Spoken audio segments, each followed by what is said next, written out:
Jangan hanya mengambil tindakan di peringkat kedai. Penguatkuasaan mesti meliputi seluruh rantaian bekalan. Saya bangun untuk menyokong Rang Undang-Undang Kawalan Padi dan Beras Pindaan 2026. Jadi ramai tadi yang tertanya-tanya, Parlimen Bukit Mendera ni ada ke bendang? Tak ada. Tapi apa yang pasti, beras tu adalah makanan ruji setiap lapisan masyarakat. Beras bukan sekadar satu komoditi yang merupakan juga sumber pendapatan, sawah dan juga elemen penting dalam menjamin keselamatan makanan negara. Jadi apabila bekalan beras dimanipulasi, harga tidak dipatuhi, grade disalah label ataupun stok dipindahkan secara tidak bertanggungjawab, kesannya bukan hanya kepada pasaran, kesannya dirasai terus oleh setiap rakyat, terutamanya di meja makan. Jadi Akta Kawalan Padi dan Beras telah pun berusia lebih 30 tahun. Dalam tempoh tersebut, nilai industri, struktur pasaran dan juga rantaian bekalan dan bentuk penyelewengan telah berubah dengan begitu ketara.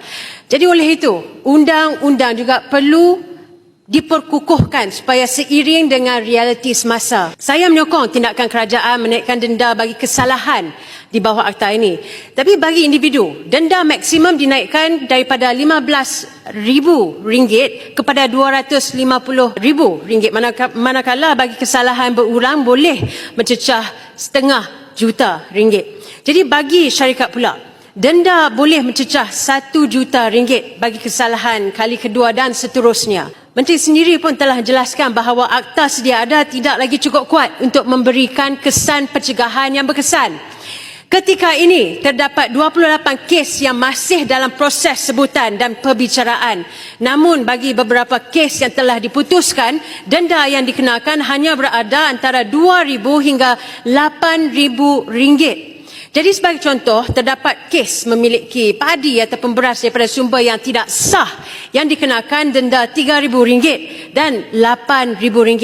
Terdapat juga kes memindahkan padi ataupun beras tanpa kebenaran yang dikenakan denda RM5,000.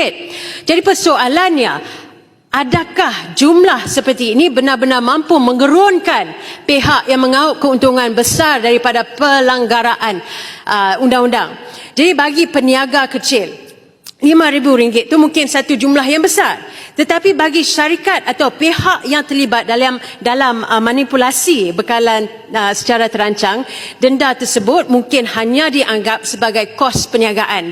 Jadi sebab itu pindaan ini penting. Hukuman yang dikenakan mesti setimpal dan cukup berat supaya pihak yang melanggar undang-undang tidak terus mengaut keuntungan.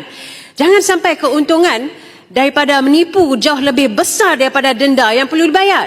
Jadi undang-undang mesti mempunyai kuasa yang cukup kuat untuk mencegah, bukan sekadar menghukum selepas kesalahan itu berlaku. Matlamatnya ialah memastikan pihak yang mahu memanipulasi stok ataupun melanggar kawalan harga ataupun memperdagangkan bekalan daripada sumber yang tidak sah akan berfikir dua kali sebelum bertindak. Namun, peningkatan penalti sahaja tidak mencukupi. Penguatkuasaan mesti tepat, adil dan juga menyeluruh. Jangan hanya mengambil tindakan di peringkat kedai. Penguatkuasaan mesti meliputi seluruh rantaian bekalan, bermula dengan pesawah dan pembeli padi hinggalah ke kilang, gudang, pemborong dan peruncit. Saya juga menyambut baik usaha yang untuk mengawal, selia dan juga melesenkan pembeli padi. Pesawah perlu dilindungi daripada pembeli yang tidak berlesen dan juga pemotongan harga yang tidak telus dan pihak tengah yang mengambil kesempatan. Namun saya ingin meminta jaminan daripada Menteri bahawa sistem pelesenan ini tidak akan menyebabkan pasaran dikuasai oleh hanya beberapa pembeli besar. Jika bilangan pembeli hanya terlalu kecil, kuasa tawar-menawar pesawah akan menjadi semakin lemah dan mungkin mereka terpaksa menerima apa sahaja harga yang ditawarkan. Kerajaan juga akan diberikan kuasa untuk menetapkan grade beras dan kawalan harga berdasarkan grade tersebut. Jadi ini penting untuk melindungi pengguna daripada salah pelabelan dan juga pembungkusan semula. Tetapi grade beras tidak boleh sekadar menjadi perkataan yang dicetak di atas kampit.